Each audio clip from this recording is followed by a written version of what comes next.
Hi friends, it's Lisa Hetrick, illustrator for Gina K Designs, and I'm so grateful you could join me today.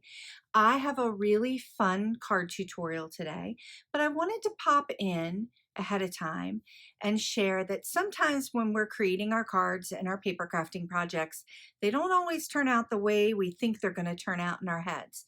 So that happened to me in today's tutorial because I had so many different things I wanted to try out, and some things didn't really work out. So in today's tutorial, I'm also sharing how I kind of course corrected to get to the look and feel that I was going for. So hopefully it's helpful to you, and come on in and let's take a look.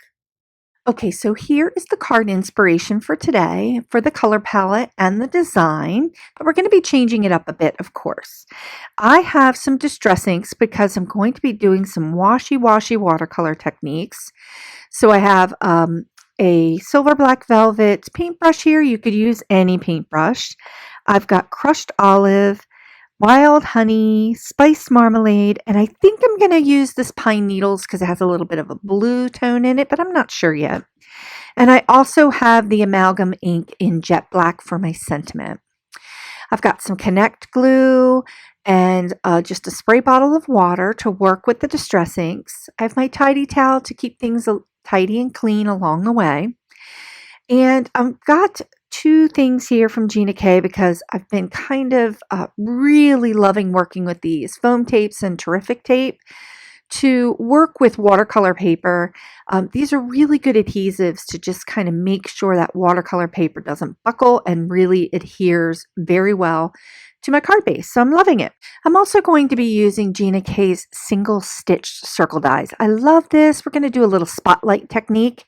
And I have the snowfall stencil, and I'm going to use the stencil in a very different way. The stamps that I'm going to be using today are from my You Being You stamp set. Love it. And I have a piece of cardstock here, a watercolor piece of cardstock cut to 4 by 5 1/4. So it's going to be for the black card base I have here.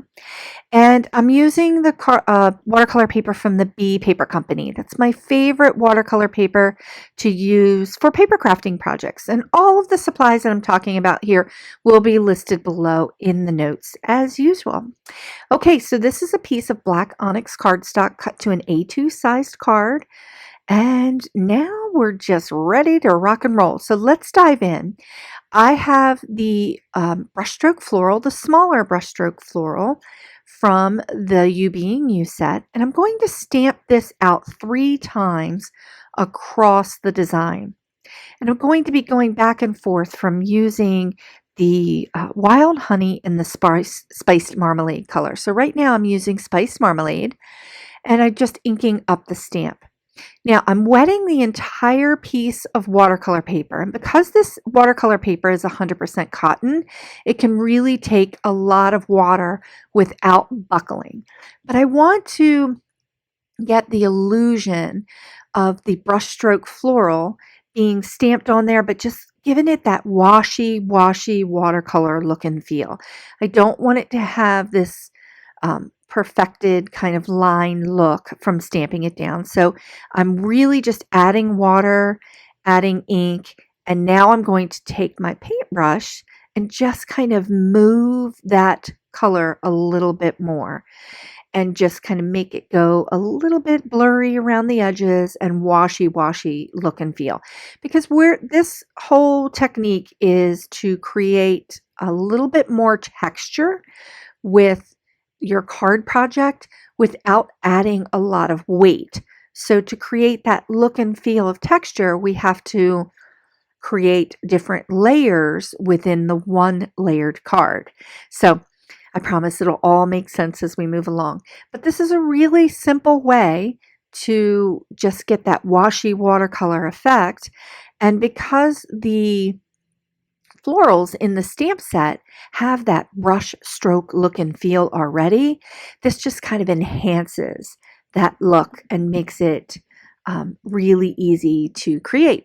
So I'm just going back and forth with a little bit of water and just taking my brush around the edges and just kind of pulling that color out. And the spice marmalade color is just a juicy, beautiful color for fall. And it's still fall, so I'm really loving this color palette and this mix of these colors. Okay, so now I'm going to move on to using the wild honey color and using the same brushstroke stamp, but I want to create that brushstroke floral in the center because I'm doing like a three flower look here. So I've really just kind of inked this up and watered it down a ton. And here's where things start to take a turn. I didn't love it at all. And I think it was the combination of the wild honey color. So I'm just kind of sitting here looking at it and thinking, "Urgh, I don't love it." So I tried to course correct a little bit here and I grabbed a little bit more wild honey. Now here I don't mind it so much, but I feel like I didn't like the contrast of those colors. So I was taking a little bit of it away. And then I went in, stamped it in here again with a little bit less water, and then I did not like it even more. But I was like, okay, I'm just going to give this a moment and I'm going to just see where I can take it. I really, really loved the spice marmalade and how that color blended out. It was a really beautiful orange tone. I do love the wild honey color, but I didn't love it in this card composition. So at this point, I was like, what am I going to do? So I decided to just keep going and I brought in my heat tool and I said, okay, let's just go ahead and dry everything up so that I can move on to the next layer because I really wanted those colors to be dry, dry, dry. So I got the Spice Marmalade Distress ink back out and I started to ink up the floral that was the line art floral in the You Being You stamp set. And to create texture and layers with the card, I needed a contrasting color. So I want to stamp this right in the center over top of that wild honey. And I'm thinking, oh, it'll improve this look and feel because it'll give me that contrast that I'm really going for. But so I'm just kind of holding it here a little bit longer to let that ink go into the fibers.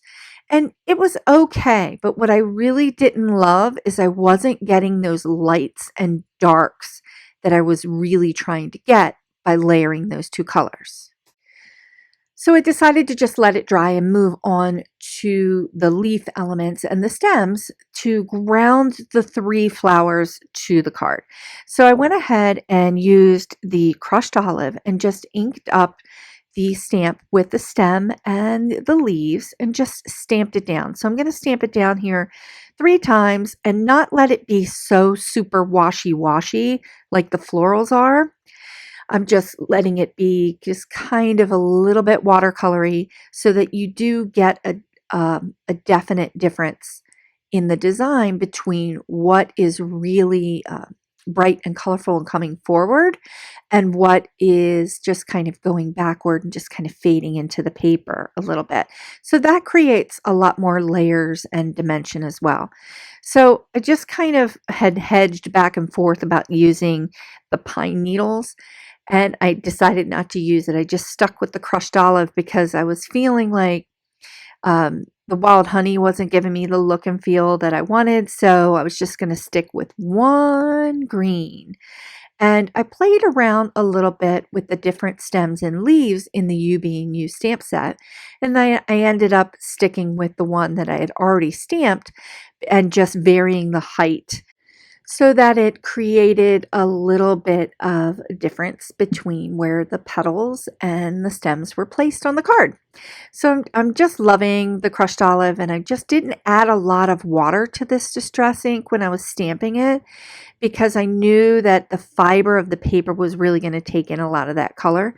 So you're going to get a nice watercolor look without adding too much water to get that washy-washy effect. Okay, I'm going to go ahead and get my Spellbinders Platinum die cutter here, and I just love this die cutter.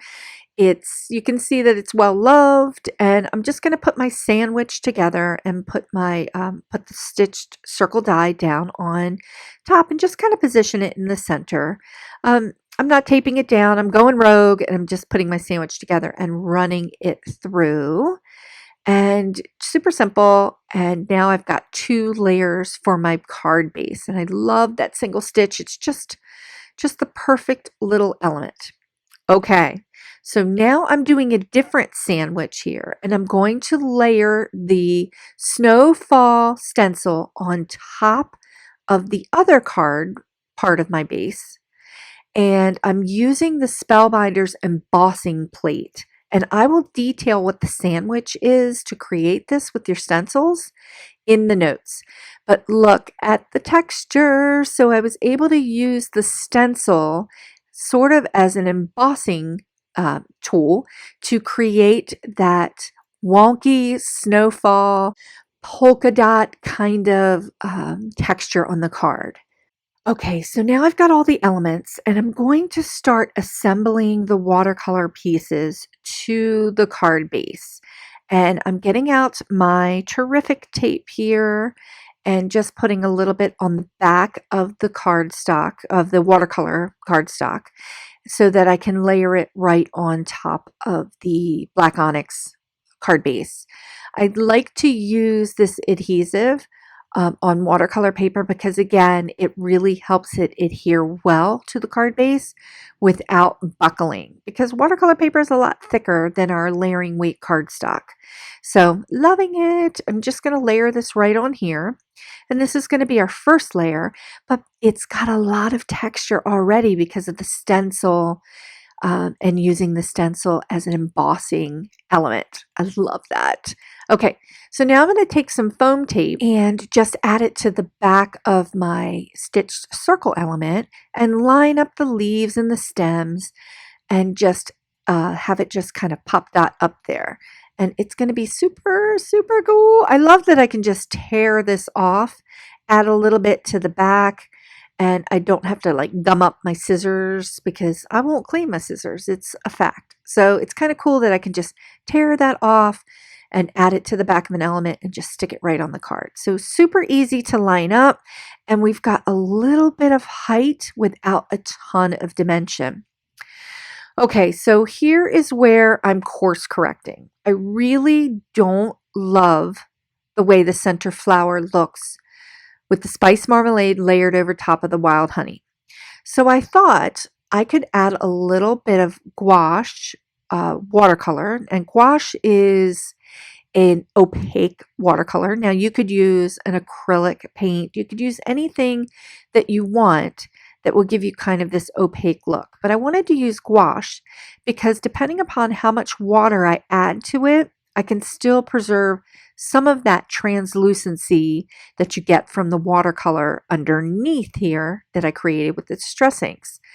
So I thought that this would be a